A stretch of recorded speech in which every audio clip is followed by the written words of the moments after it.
તુમડી એક આવેલ હતી વેલો સેતી ત્યાં ઘણો ટાઈમ થયો તે દિના તો પહેલી વાર અમારે આશુબેન પહેલી વાર તુમડીનું શાક બનાવે તુમડીનું શાક બનાવું છું બધે જમવા પોગી જાજો ને કેવાય ને કેવું બને એમ દૂધ જરેક જ ન હોય કે અલગ હોય એ તો મને ને ખબર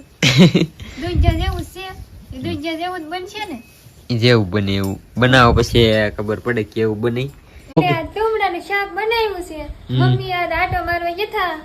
આપણે તુમડાનું શાક ઠોકી મેં રસ બનાવી નાખ્યું છે મમ્મી નહોતા એટલે નકર મમ્મી હોય તો બનાવવા ન દે તેમ કે દૂધિયાનું બનાવો તુમડાનું ને બનાવું તે કેટલા વર્ષથી ખાધું ને ખાધું ને ખાધું ઘણો ટાઈમ થઈ ગયો તો બનાવે નહીં પણ હાલ છે તો અત્યારે બનાવી નાખ્યું છે ને હવે બેઠા હવે આછી બેન જમવાનું બનાવશે ને એટલે પપ્પા આવી જાય ઘરે તુમડાનું શાક બને છે બનીને પછી મરચા તળી નાખી રોટલા બનાવી નાખી બાજરાના બાંધો વાહ